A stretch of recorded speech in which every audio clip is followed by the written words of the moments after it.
We are all here to have sort of a party and to learn everything we can about B'nai Adath and to support B'nai Adath because it's a very exciting place, and it really matches my mother and my father's lifelong journey of tzedakah.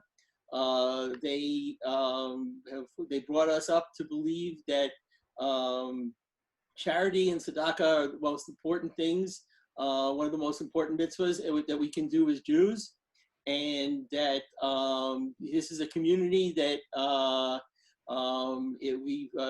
my brother and my sister have reached out to, and they've embraced us, and we want to embrace them.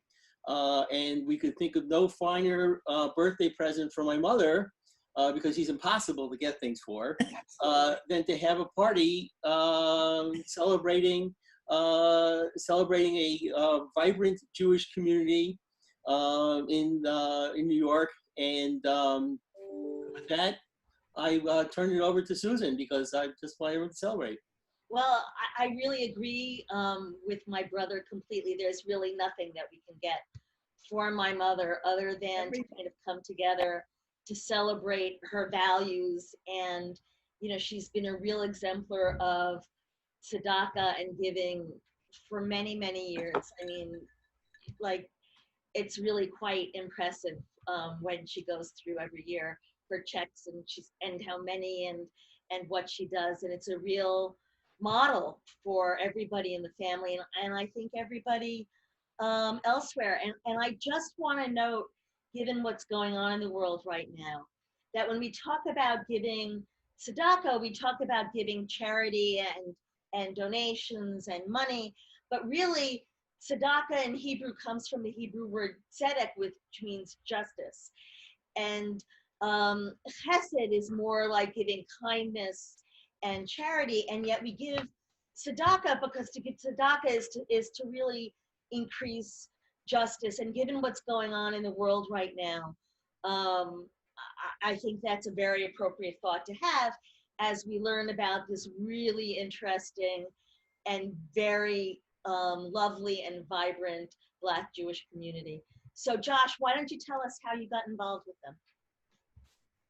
Okay, I guess it's about, I hate to say it, 7 or 8 years ago now, I think. And I got a call from Rabbi Yehudah asking me and my partner, Michael Landau, to come out and take a look at their congregation.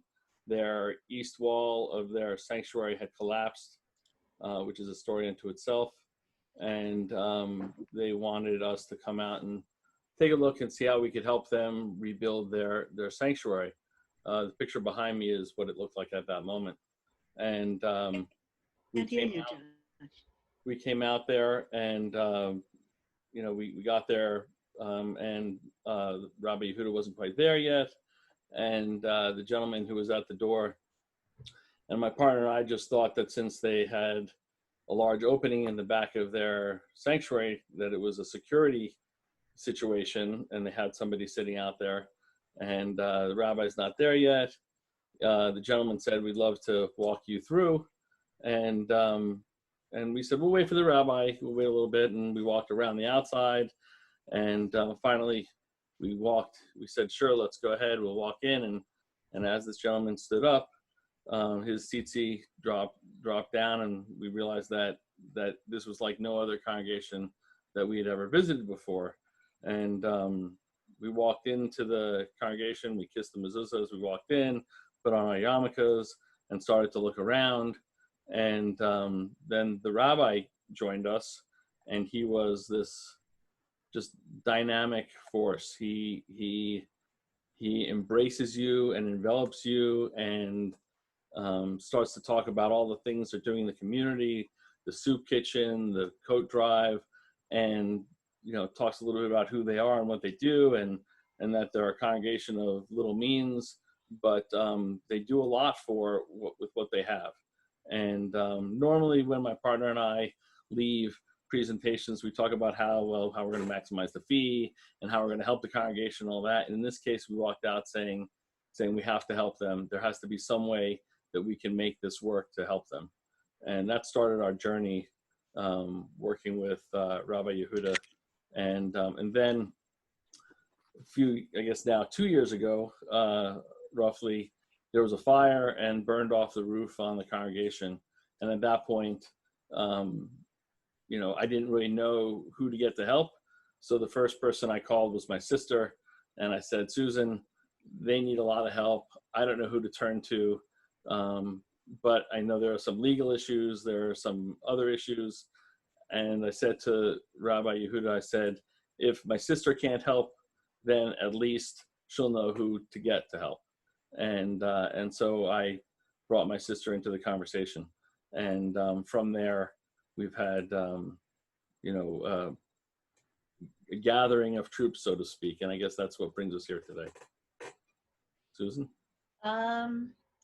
Yeah, and I just want to, as I start to talk to Baruch, I just want to note that there are really people on this call from across the country.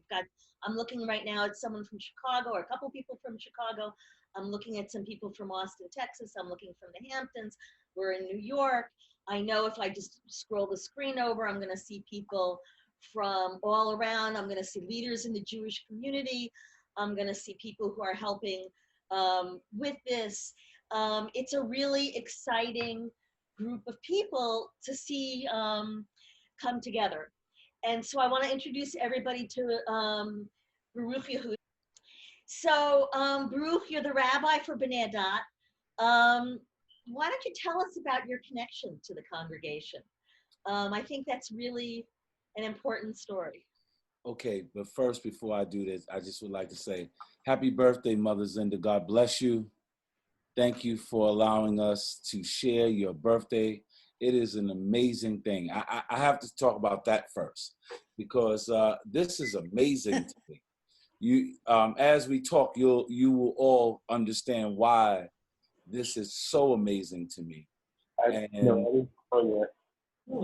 And as a result of all of what has happened, there's some people who are still not muted. I don't really know. I'm not sure why. Let's see what we can do. And so as we move through this, I just wanted to tell you how much we greatly appreciate you. And I've never met you before in my life, but I've met you through your children. They talk about you incessantly. They talk about the good values and things that you have established for them. And I want you to know that it's impossible to fake what they have put forth. This is not any platitudes. This is the reality. And I want to tell you congratulations, because mission accomplished in providing for your children a moral compass that is remarkable. So now I will tell you this. The congregation that I currently serve, I'm very partial to it.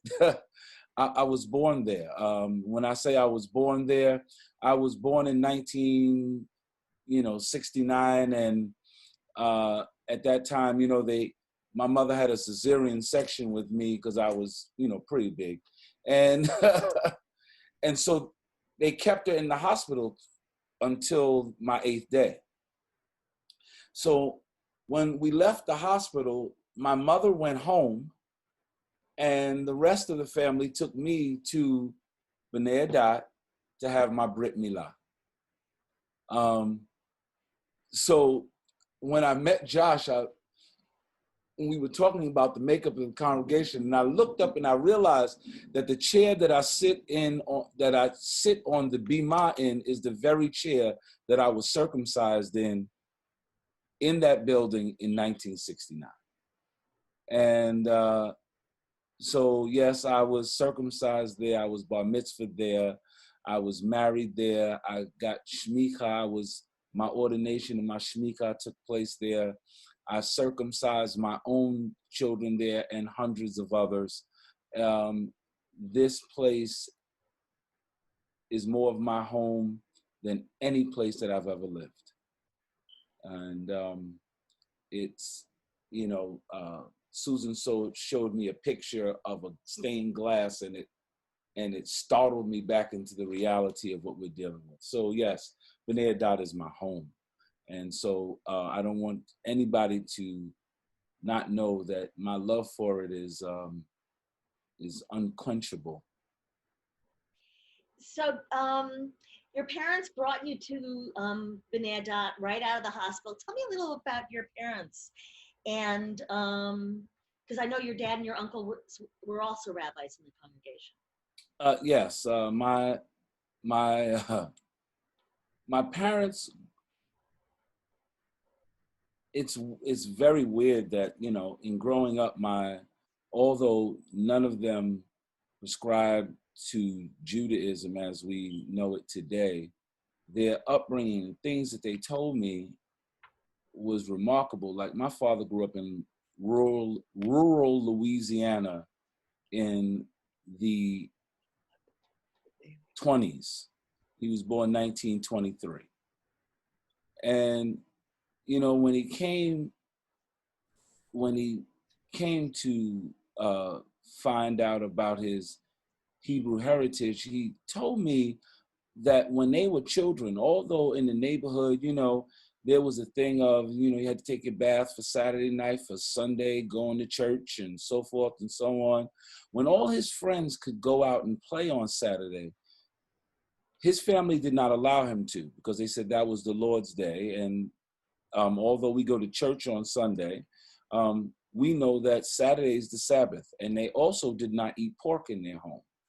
He said, didn't have any clue why. They just told him he couldn't eat it. They just told him these are the things that he grew up with, even as a little child. My mother, her father just told the whole family, we've known that we're Hebrews forever. They had no connection to the practice, right? In those days, you know, as much as people are finding it amazing now that there are communities of Black people that subscribe to Torah and follow the laws of Torah, in those days, there was no outlet for that. And the beginnings of the outlets were localized in places like New York. And so it was a long journey for them. Like your father ended up being ordained and the rabbi of B'nai Adath. Yes, in 1984, they took over this congregation that they had been members of. My father had been a member of the congregation since I think 67, and my uncle was there from 66, and they were dutiful in the congregation. And when the call came out to join the rabbinical school, they just wanted to help. They had no intentions, honestly, of even becoming rabbis. But once they got so steeped in the study, they just went all the way. So that's how they became the rabbis in 1984. And we, as their children, we just helped them. It had no idea about, oh, I'm going to be taking over as somebody's rabbi. And around 1985, 84, the then Chief Rabbi Levi Ben Levi, Alav HaShalom, called me and my cousin Zakar Yeshurin and his son, and just told us, we're putting you in rabbinical school. And we thought, yeah, okay, fine. We had no intention of going. So the letter came to say that we were accepted. And then our father said, oh yeah, you're going. Oh, you're going. And that was how it happened. We went because they said go. We did because that's what they did. My entire family's orientation was around the temple and around all of these things. We were in the temple. If they said temp, we were there. I mean, we're opening for whatever reason, whether it was new moon services, whether it was Tuesday night Hebrew class, whether it was Friday night services, all day Shabbat. Sunday we would come back for social events. And so the better part of my week was spent at B'nai Adath for many years. So what's happening now is, as I understand it, in a lot of communities, a lot of Jewish and even Christian communities across the country, is that people are having trouble keeping their kids involved and interested and active in their faith communities. What's going on with B'nai Adath with that? One of the most heart-wrenching things that I deal with is the children of our congregation. They are so eager to get back into the temple that you cannot imagine. To tell you the truth, and we just cleared my backyard, and my son is so gung-ho for the idea that I was passed that maybe we'll build a temporary space in my backyard for us to come and worship, because they miss it. They were the heart and soul of what we did, because everything surrounded them and what their future was going to be like as they grew up in the world as Israelites, as Jews of color, as whatever the nomenclature is. So you grew up in Queens, where there's a substantial Jewish and a substantial Black community. Kind of what was it like, bridging those two communities? Well, as a child, it was nothing. We didn't even think about it. It was weird because when I grew up in Laurelton, there were, most of the block was Christian folk, but there were 4 families on the block that were Jewish. 2 were white and 2 were Black. So as a child, this didn't faze me at all. Mr. Glenn was the block captain. We came home one day and Mr. Glenn had planted a tree in front of our house. And, it wasn't a request. Mr. Glenn decided it was it's time for a tree, planted a tree. And this is the way we grew up on our block. It wasn't until I started getting older that things began to change and I began to notice a difference. And it was weird because it came from both sides. One side, the people that I encountered who were Jewish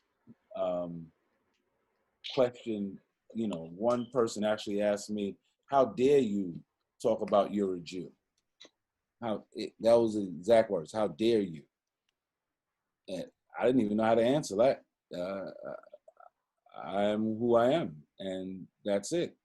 And in our community, as in the Black community, as things would come down and they would want us to participate in things, they didn't care what your religion was. But when you start telling them about the Sabbath and you can't do this and you can't eat their food, and and in those days, again, Jewish in most people's eyes equaled white. So then they would be like, why are you in this white religion? What's going on with that? So my life was strange growing up, to say the least. So you had this complete puzzlement from some of your Black neighbors and friends, and then and I think it's a really horrible thing to talk about, but I think we have to talk about, then you faced some stuff from, white Jews that really, why don't you tell us a little bit about it? Too many stories to tell, unfortunately. When I going through elementary school, it was okay. We had good teachers, bad teachers. I remember Miss Stein in the 4th grade, when we would go on field trips, she would tell my mother, "I know he's Jewish, I got him." So that was fine. By the time I had the 5th grade, though, that was the first time that I had a Jewish teacher who made me know that she was very displeased that my name was Baruch Yehudah. And she made my life miserable. Our parents thought to send us to yeshiva, but friends of ours who had gone to yeshiva, like one friend of mine, she went to yeshiva, she got sick. She was out from school. When she went back, she finally went back. She wasn't quite over her illness, but she loved going to school, and she went there, and unfortunately she had an accident on herself. She actually defecated on herself. And the teacher, first of all, would not believe her and let her go to the bathroom. And then once she had the accident, the teacher never sent to call her parents, put her on the bus and sent her home that way so that the children would make fun of her. By the time she got home, her back was covered in the acid from her.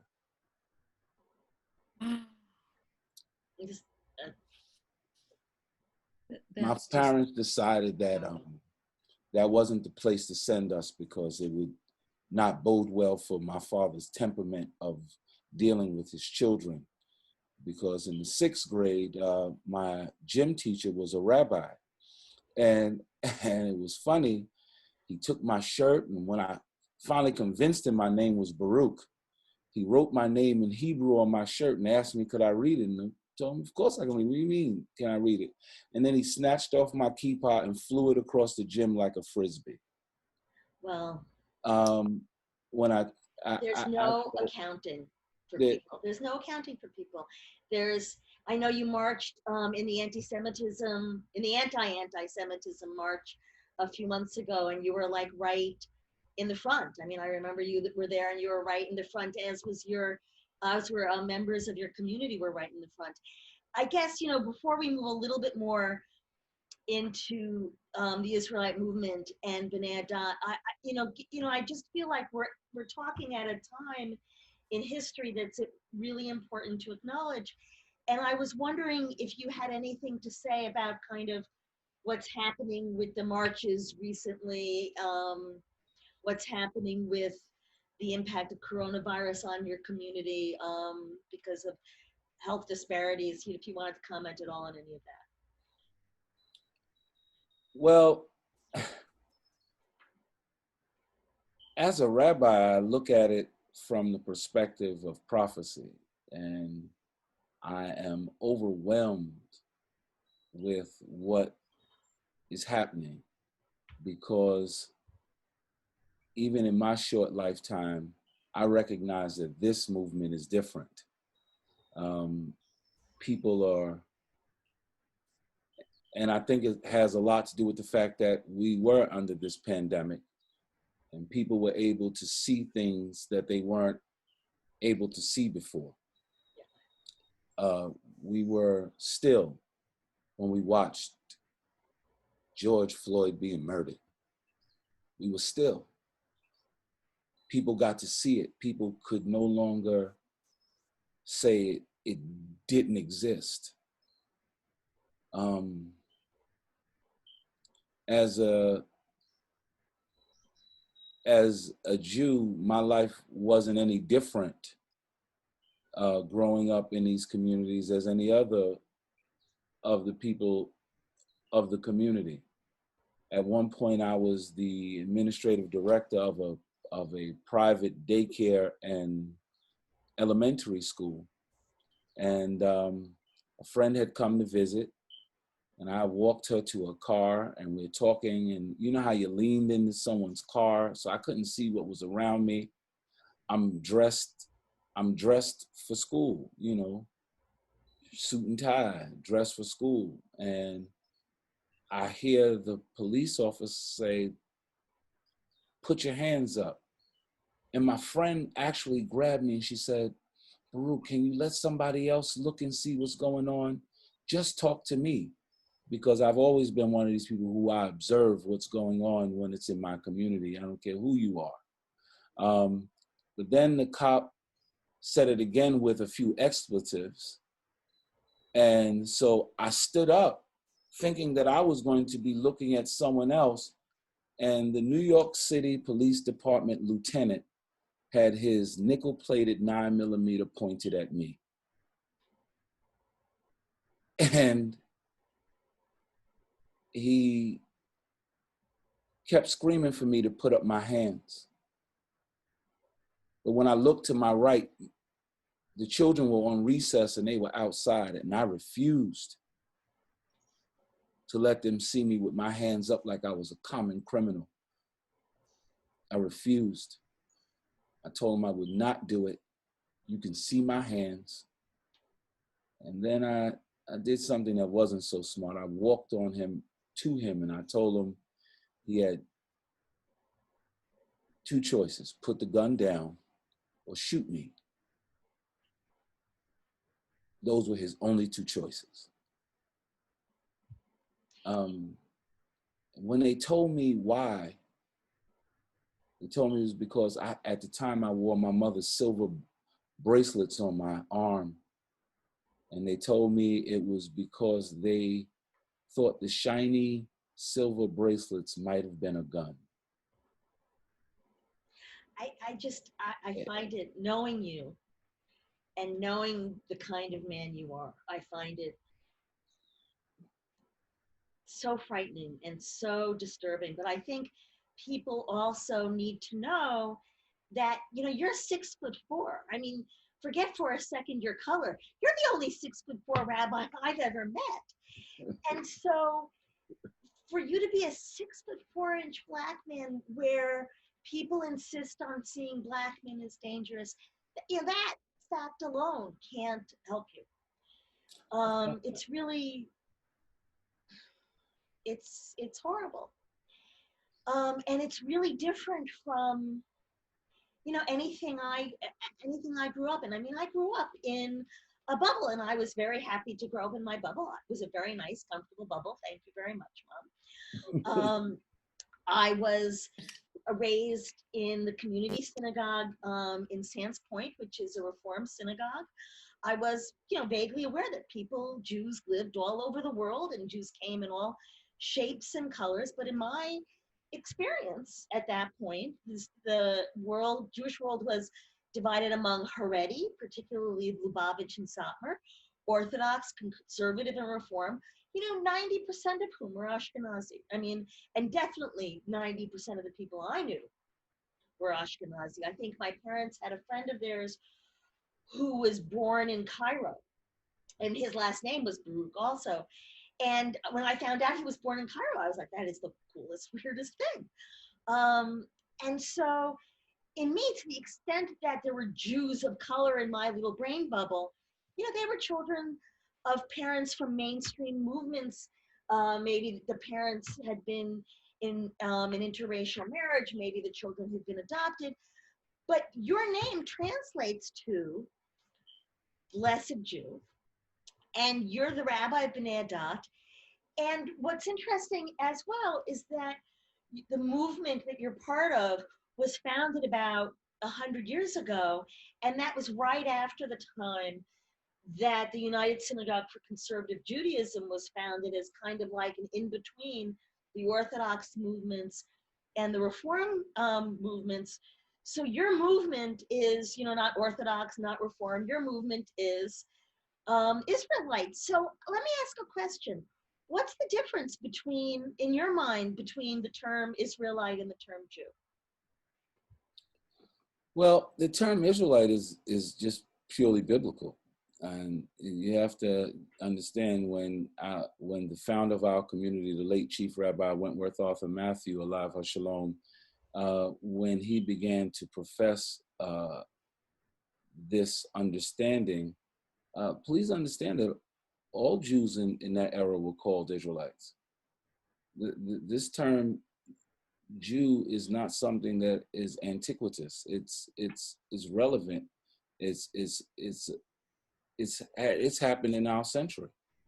I remember reading articles about that other European Jews have written about when Jews became white. Because if you look at the history, when Jews first came to this country, the United States didn't consider Jews white either.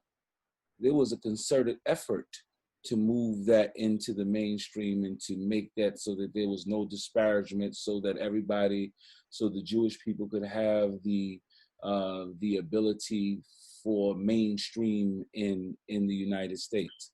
But that was clearly not something that we could do, but we never lost the term. We never dropped the term, as did, our counterparts. And then there was a book written about Rabbi Matthews and the movement, and the author called us the Black Jews of Harlem. And we didn't have any problem with it. It wasn't like, oh, you don't call me a Jew. Okay, we're the Black Jews of Harlem. It was about the Israelite is biblical. It is what the Creator said that the people would be called. It is the people who he said he would return back after this long, horrible diaspora. But I do want to say that I opened my conversation thanking Mother Zinder, and I started that way because I won't continue with negative stories, but I could tell them to you till tomorrow night at this time. So when I have an opportunity to look at people of Torah, people in the Jewish world who really understand what Torah is about, what being the people of the book, what that means, it's remarkable to me, especially because of my past experience. And we've had some of these, and I won't tell you any different. The tides are changing in certain instances. There's still reluctance, but there's conversation now, at least. Let's say that. Like with the New York Board of Rabbis and Rabbi Potasnik. I know he said he was going to be on the line. I can't see everyone, but he may have gotten Rabbi Potasnik. I did see Stephanie Gary on the line, and she is the executive director of Plaza Jewish Memorial Chapels in New York. And at one of the New York Board of Rabbis events, she approached me and talked to me about becoming a member of the board of that funeral home. And, you know, it was, in the moment, it was a nice thing to hear, but I did not know that she would follow up. And currently I am serving on the board of the Plaza Jewish Funeral Chapels. And again, I thank you, Stephanie. I know I can't see you on the screen yet, but I'm thankful that tides are changing. Your presence on this screen, and that's why I don't have it on speaker view. I have it on the view where I could see you, because this is amazing to me. Do the gallery view for a sec. Yes, go ahead, Susan.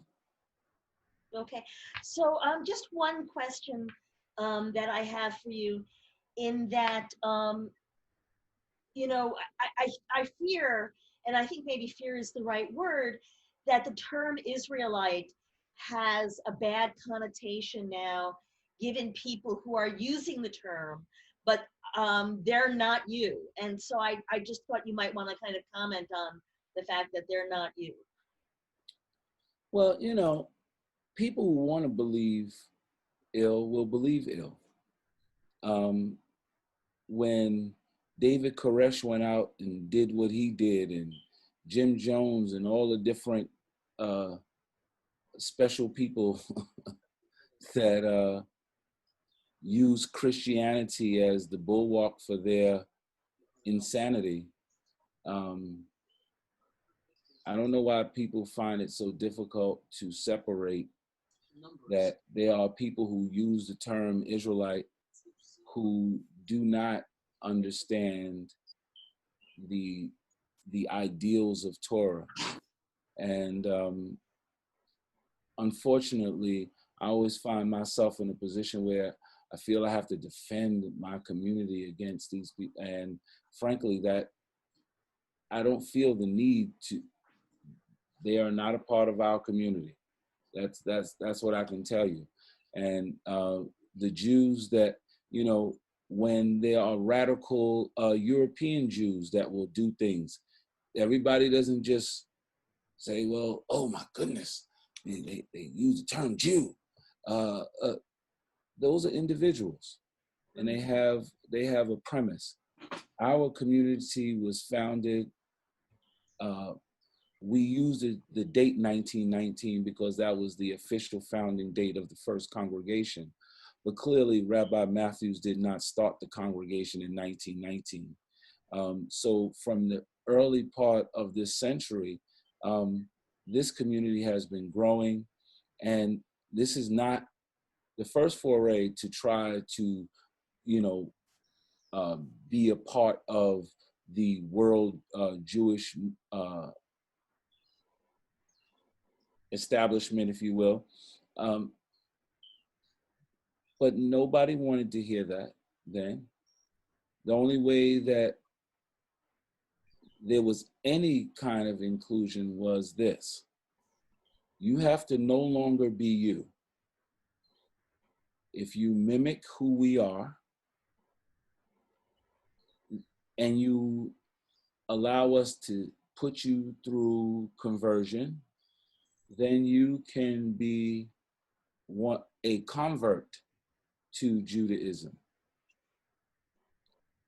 That was never the premise. There was, and we could talk about that ad infinitum, but we won't. But I'm just telling you, these are the kinds of things that took place that separated the communities. They had an organization in the early 60s called Hatza'at Harishon. It means the first step. And it was supposed to be an organization that was binding European Jews and Jews of African descent together.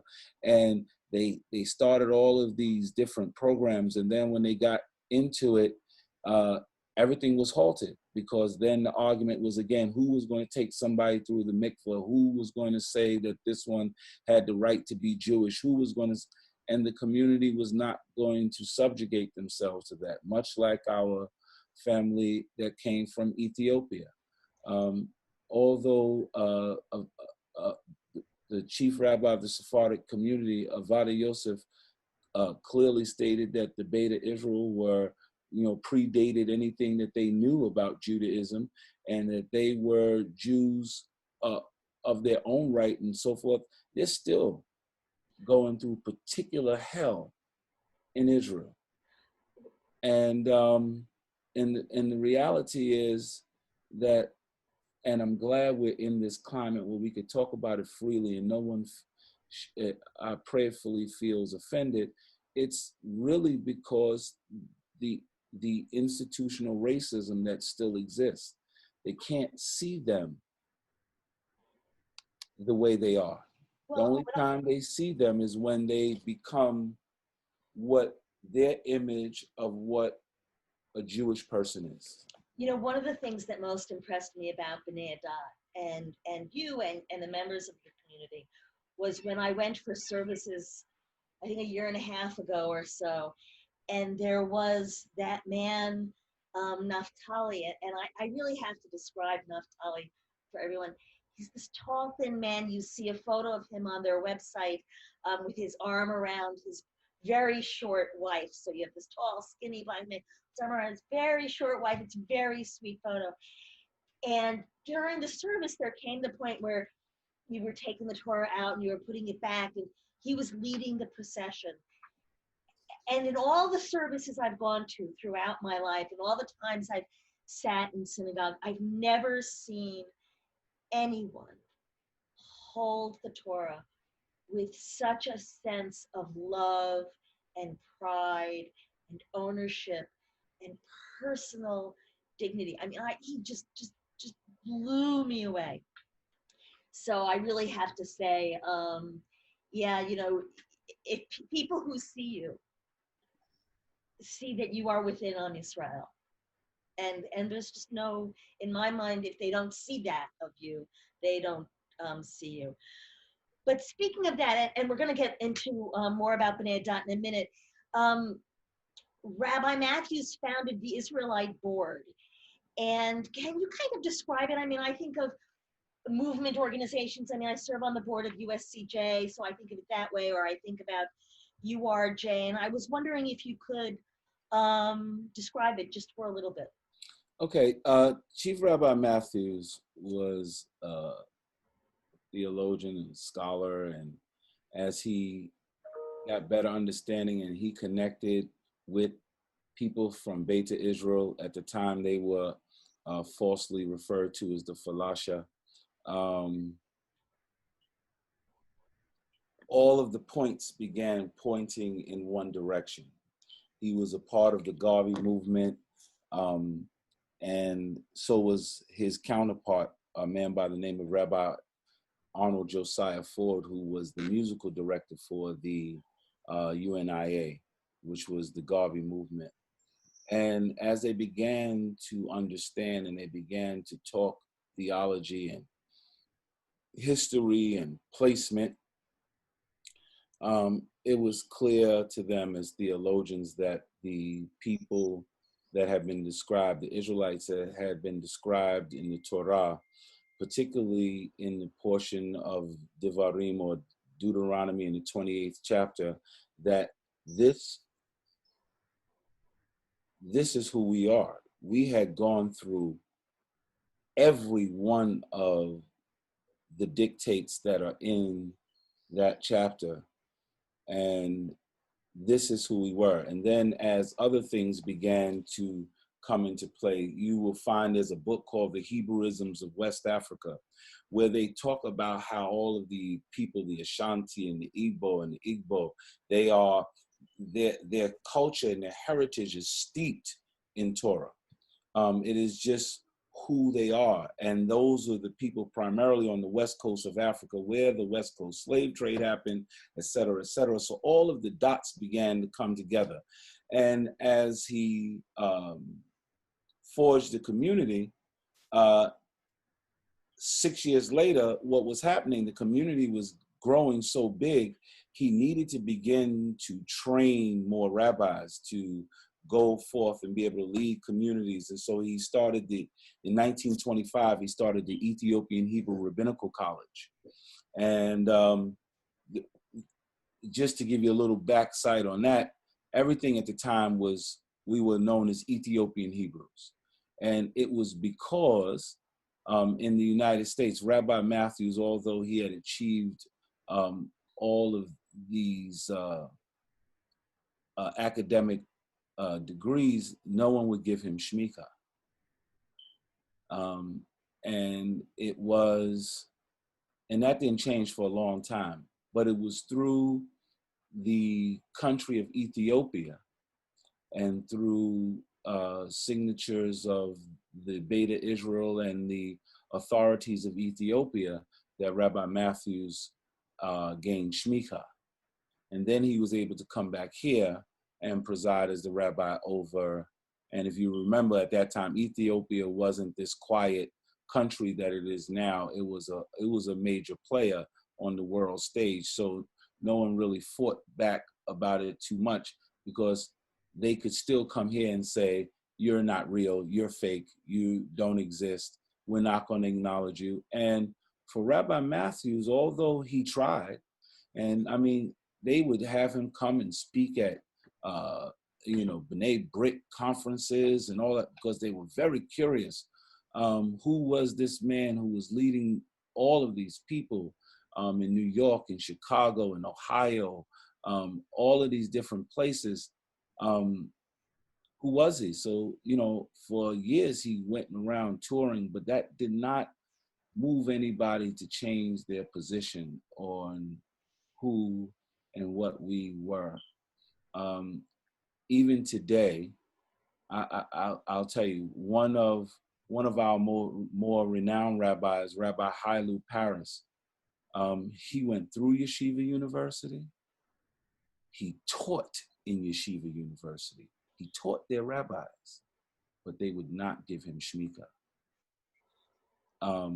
It was, it was and still remains remarkable.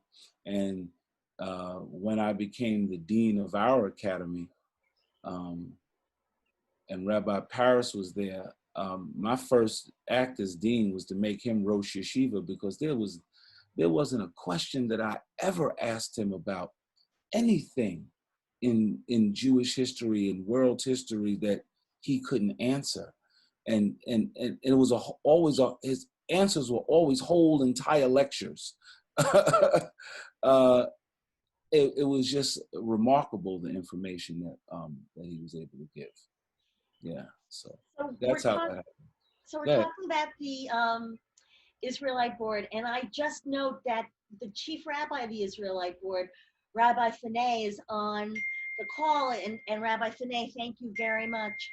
I'm going to unmute you to see if you have something you want to say. I hope that's okay. Let's see if I can do this properly. If I can't, well, you saw the problems I was having, and that's what I can say. It's not letting me unmute you, which is, oh, I think I did it. Did I do it? I don't know. I would like to say first and foremost, Yom Huledet Sameach, happy birthday to our beloved Ima, Mother Maxine. We thank God for you. We ask that the Eternal will continue to bless you, to keep you, and to keep you in health and good spirits. And I must echo something that Rabbi Baruch said. Apples really do not fall far from the tree. And the nurturing that you have instilled in your children is evident. And I know that it has gone into your grandchildren. And so I say, L'dor v'dor, from generation to generation. We're so appreciative of what you and your husband began and what continues through your children and your grandchildren. So for that, I thank you. And Thank you, Rabbi Funye and Rabbi Yehudah, I was just wondering if you would kind of tell us, are there what's happening with the Israeli board? Are you doing some interesting initiatives now? Just very briefly, because we do need to move on to a more focused discussion of B'nai Adath, but I did want to give you that opportunity. Well, I live in Chicago, Illinois, and I do want you to know, I don't know if Rabbi Baruch shared the statement with you that I wrote and sent out to the entire community with respect to the situation that was unfolding after the death of George Floyd. My path was a little bit different than Rabbi Baruch's. I am a member of the Chicago Board of Rabbis. I did go through conversion, and I told the rabbi, you know, I'm coming home, so I'm a revert as opposed to a convert. And my bet din consisted of rabbis from both the conservative and the Orthodox community, which was unusual at the time. However, all of these men that served on the bet din were my professors at Spertus College of Judaica in Chicago, Illinois. And I guess they didn't want me to know that I should not have asked the Orthodox rabbi to be a part of a bet din with conservative rabbis. And so I guess I wasn't supposed to tell anybody. So, so I, you know, my conversion was one of interest. My children attended Jewish day school, so our story was very much unlike Rabbi Baruch and some of the experiences that he had. Our congregation made up maybe 40% of the day school population, and so having some of the issues that were faced in New York in Jewish day schools, we did not experience in Chicago at Akiba Schechter Jewish Day School.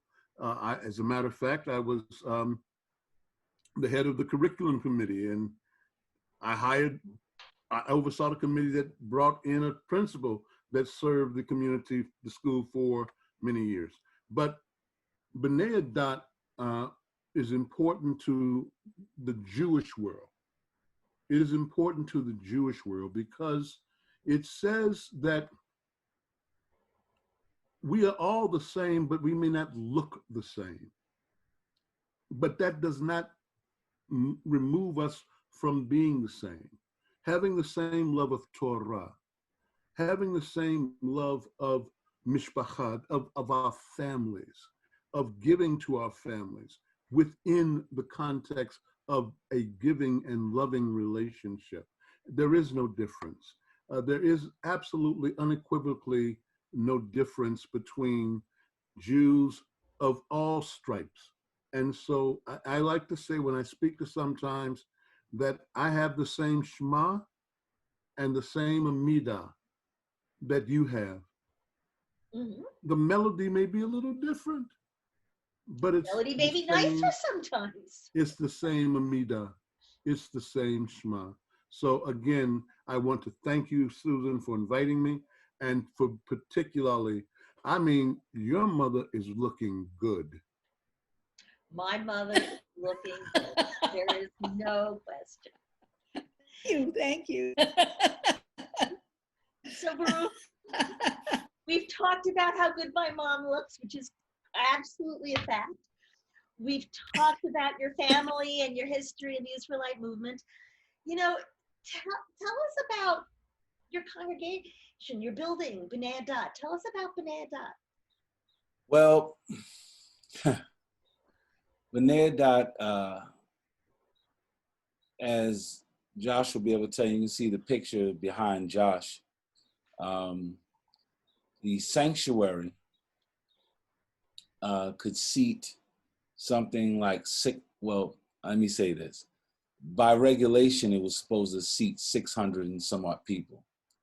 I will tell you, Josh is laughing because we have had in 2016, yes, when the chief rabbi was inaugurated, we had over 800 people in that building. They keep shaking their head at me. And I tell you, we believe in God doing the miracles, you know what I mean? So we were in this building having the west balcony or the east balcony boarded off. We were still able to put hundreds of people in the sanctuary, put people in the basement with closed screen television so they could see the service that was going on upstairs. We had to block off the street. We had to put extra portable, rent the bathrooms to come in. We had to do all of that. What am I saying? B'nai Adath is the largest footprint that our community has. And, when we thought about moving forward, once the fire had happened, should we change that structure? Should we go with the current numbers that we have? You have to remember, I told you I've been there all my life. So I've seen membership on a regular Sabbath day, 250 people, on a holy day, 400 and 500 people. Going back all of my life. And now that we do joint services and we have all of these things that we've been doing, it's important that in New York that we have a footprint that can maintain us. When we were trying to celebrate our 100th anniversary, we were shopping around for synagogues that could hold us. And they all had restrictions. You can't do this and you can't do that. And I understand, don't get me wrong, it was beautiful. But the reality is we no longer have a place that we can gather as a community. And our community is not rich. There's no one in our community that can stick their hand in their pocket and say, here's the money to rebuild. Everybody's putting together their pennies to do what they can do. We still have bills. Susan can tell you, we still have bills. We're not in the building, but we have more bills now I think, than we probably did when we were in the building. Well, no, actually, they're smaller though. There were other ones that were there. But Yeah. talk a little bit about the economic makeup of your congregation, because they're very active. But if you can just say a little bit more about that. Yes, no bones about it. Our congregation features members of the community who are low on the economic spectrum. That's just the reality. But the beauty of it is with every little penny. Listen, and I have to. And there's a few of our board members on the line, and I want to give them credit. Don Yadiel, our president, Gaver Deborah, Gaver Shoshana, they're on the line now, and I want to tell you, I fight for B'nai Adath not just because of the building. I described that to you at the beginning, and I told you about how much that building means to me. A building that I now have come to terms with, and Josh will tell you this took me a minute to come to terms with, that he's going to knock it down, right? So what keeps me in the fight? What keeps me in the fight is the people that I serve with. For years, we provided a kosher soup kitchen to people who didn't even eat kosher. In our neighborhood, there's not, Jewish people, but they're hungry people. So we needed to feed them. And because we're a synagogue, we wasn't going to bring unkosher food into the synagogue. So that means we had to feed them kosher food. There were times when, we would, at the end of a Shabbat, say, listen, we know that you've paid whatever offering you've given, tithe what you've given, but now we need money for the soup kitchen because they need to serve 100 people tomorrow. So whatever your plans are tonight, you need to cancel them because I need that money. And the beauty of it was that they would always give it. They would always give it. In the wintertime, I never forget, after coming, I was coming from work one day, and I work in New Jersey, and so I have to pass through Penn Station coming home. And I never forget one of the most awful things that I saw. I thought there was a man trying to maybe harass someone who was in the bank, doing banking at night, at the ATM. And I watched it because I said, if he goes and he does anything, maybe I can help. I'll call the police, whatever's going to happen. But when he ran in the bank and the guy ran out and he thought, next thing you know, I saw him, he looked and he let his wife and child in. And they hunkered with a little blanket on the side because that's where they were going to sleep that night. And it was snowing outside. And as I walked from 8th Avenue to 6th Avenue, I began to notice the people who were over the grates. And so I went back to the congregation. I said, I can't do this. We can't keep walking by and seeing it. So immediately they started blanket drives and coat drives. And every year we go out and we wait for it to get cold, wait for the people to start hunkering in, and we collect up blankets and coats, and we go out there and we cover up people and we give the people, and sometimes you got to fight them to take help because a lot of them are mentally challenged. They're hungry, but they don't even know whether they want to take a cup of soup from you. And so, we had to train ourselves to deal with the compassion that was needed. It's just what has made us who we are. Our congregation has served as community center for our neighborhood kids. Impromptu.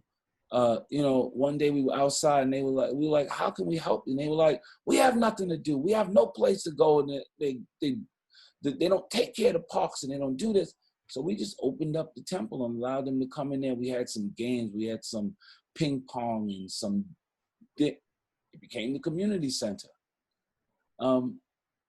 That's how we move. And so, I think it's really important, what you said, because we're on this call to raise money for B'nai Adath. We're on this call to raise money so you guys can rebuild, so you can not only come together as as B'nai Adath to worship, but you can welcome in your sister congregations from the Israelite board, and you can welcome in the people from the soup kitchen, and you can have a regular Hebrew school. But I think what's really important, and in doing some work with you, it's kind of sent me back to the Torah every once in a while. I've had to I've learned a little bit more by doing work with you.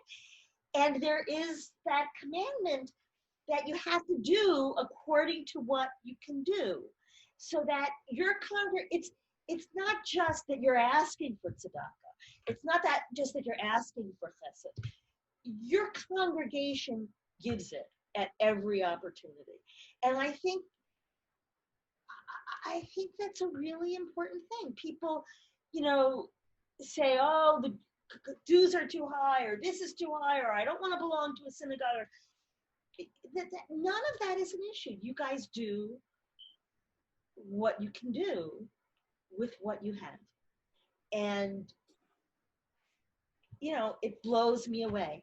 That you had 800 people in that building also blows me away. So I think, now let's turn it over to Josh, if that's okay. Absolutely. And say, Josh, so, what about the building? Tell us about the building, Josh.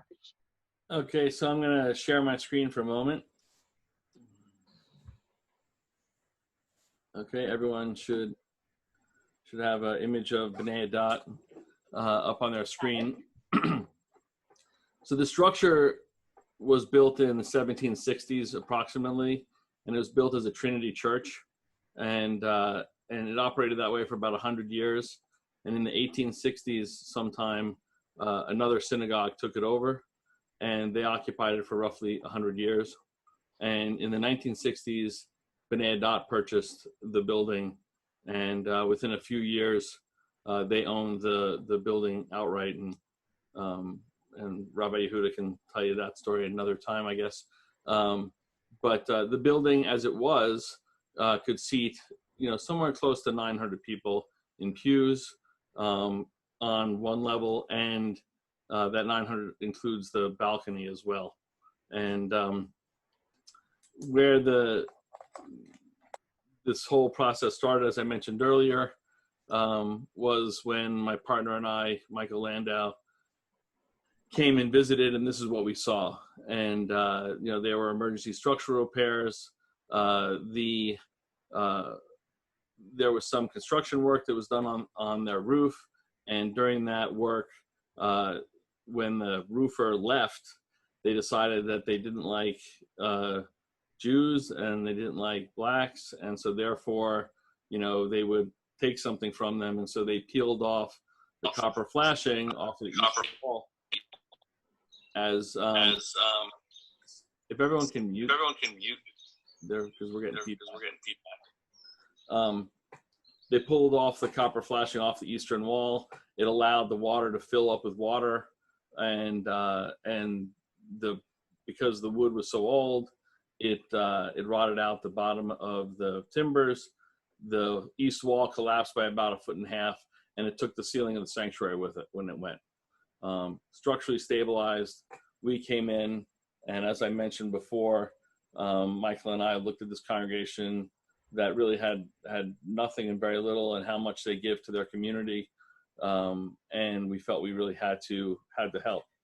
And so we worked with the congregation and their board, and we put together a plan to fix their building and transform it into multi-purpose space. Their soup kitchen was going to be improved. Their basement level was going to be divided into multi-purpose space and still act as a social hall. They would have improved bathrooms. We were going to add an elevator and improve the stairs that are in the building. And on the main level, we are going to provide multi-purpose space under the balconies, and really provide flexible seating instead of the pews, but that would allow them to set up for different functions and to have multiple things occur possibly at the same time if they wanted. And then we revised their bima to be handicapped accessible, fully accessible, and also to accommodate their drum line, which my partner and I and my son went out for Shabbat. And, we had originally done this plan and had a smaller beam. It was much more modest area. And then we saw how they ran their service and realized that they needed space for a drum line, which was really fascinating because they had children of 7 years old all the way to, I think one of the gentlemen was almost in his 80s, that were playing the drums, contributing to the service. It was remarkable. And then we had a balcony, and in our discussions, we had talked to the congregation, and the women on the board insisted that the balcony was for them, and that they insisted that they wanted a balcony. So we tried to, do things, as I mentioned, adding the elevator. We added a mother's room. So if somebody was nursing or wanted to take a crying child out, but still stay in the room, they would have that. And again, full accessibility was really critical. And so this is where we had started that discussion. And this was what we were looking to do for them, keeping really the bones of the historic building, but expanding it so that they could get seating, could accommodate, again, ideally up to 800 or 900 people, and it could be flexible and functional for their community.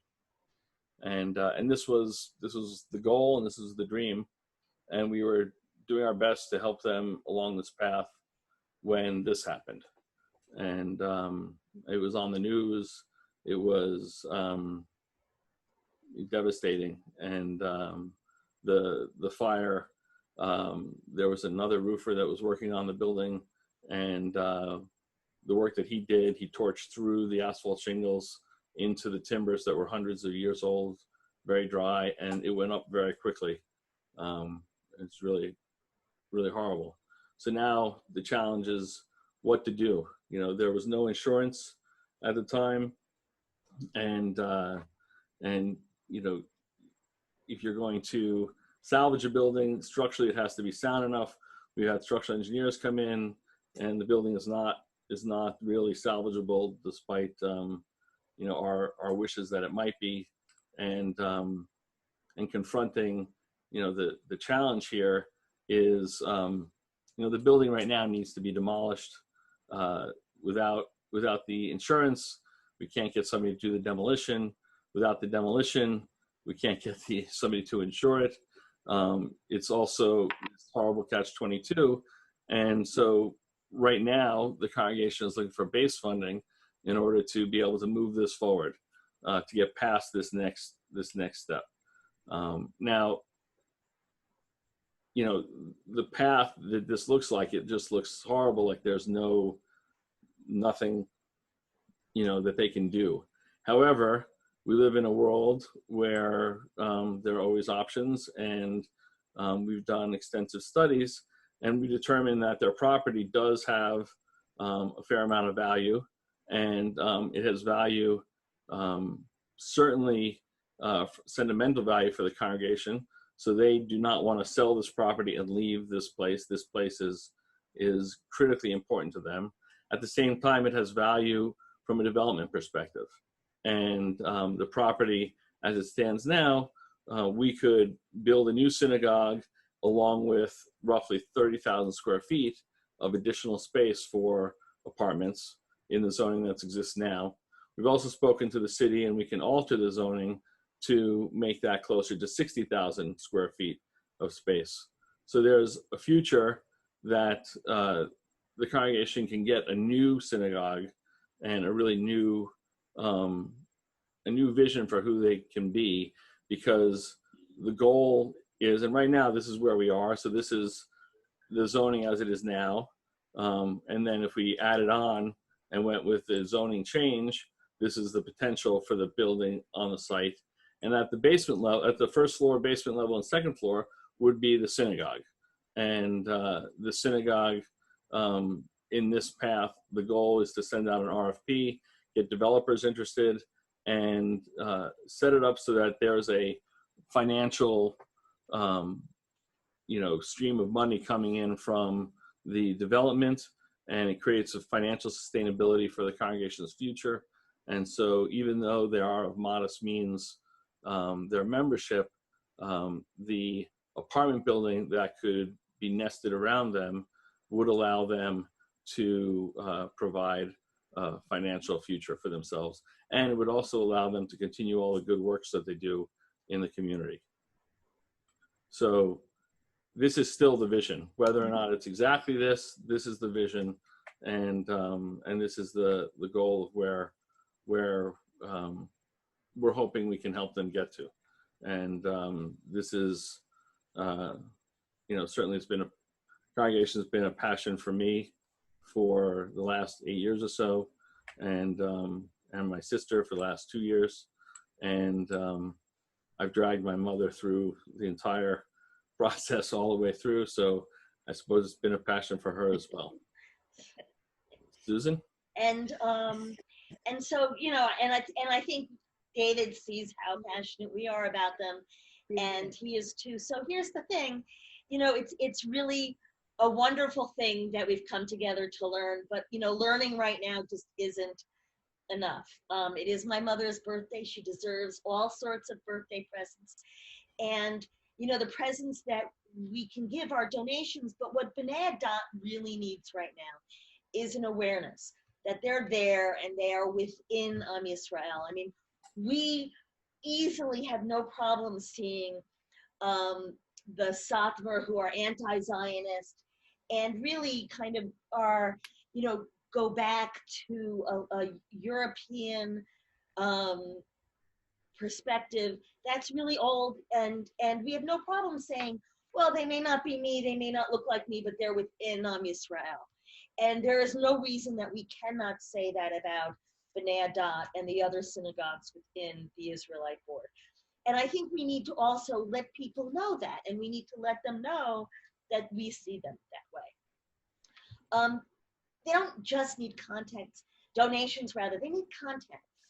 What happened with their roof and the fire was that they didn't have a contact to a reputable roofer. They thought they did, but they really didn't. They had someone who knew someone, and that person wasn't fully vetted. And so they need contacts to access real business people. And they need contacts to help educate the congregation and its members on networking and the benefits and how that can be done. And then finally, of course, they do need donations. Your donation will not just help them. Josh, if you can move the slide one more time. But it will help my mother, and it will really help honor her. And I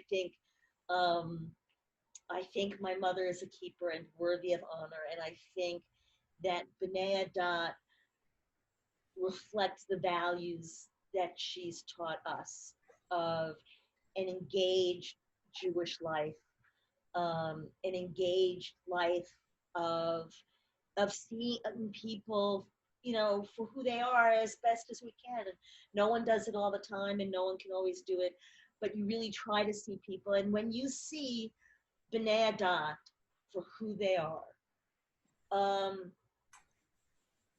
members of Yisrael who need a home and who contribute to Yisrael and who contribute to their local communities. So they are really worthy.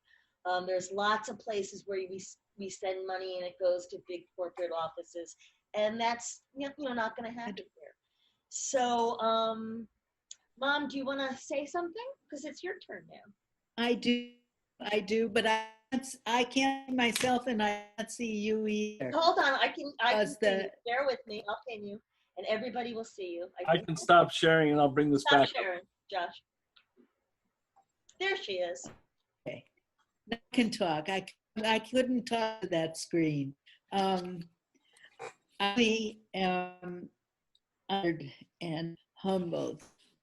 I read my paper because I have prepared some words, but I'm not usually making remarks anyway. So I'm honored, humbled by the number of people who are in this they celebrate, and I thank all so much.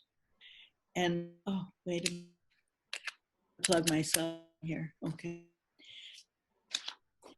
My Judaism has been a great part of my life. I'm thrilled part of B'nai Adath and share heritage. deeply admire by you and your congregation that they can maintain Jewish tenets in these really terrible days of difficulty. I've already said I'm very excited to be with you, really am. And now I can't understand my words here. I leave, and many thanks to Yehudah for bringing me in. It has really been a wonderful and deep felt evening night to so many people that know, and so people that I don't know should be willing to say happy birthday to me. And I am so excited over it. It really was a wonderful, moving experience. I'm going to get twice as much as I thought I would. I'm going to check and give as much as I was going. Please try that. That would make my birthday present wonderful. I would really see that they get the money that they need to survive and to build again. And to thrive. I'd like to see them thrive. And that's what I say. And I thank you. Really, thank you all. Really, because I'm very, I don't know what else to, I don't know if there is anything I can say other than twice as much I thought I would. Mom, unfortunately, your connection was not great. I mean, I could kind of, knowing you, I know what you said, that you were humbled and you were blessed by everybody signing in and listening. And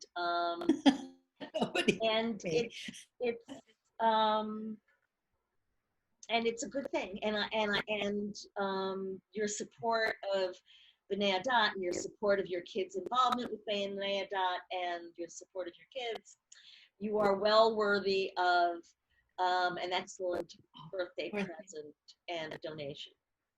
One other thing. One more thing. I want to say one thing. I'm very, very proud of my children. I have no words to express that. I'm just very proud of all of them. Really brings me to tears. Okay. Go. Well, everybody, thank you very much.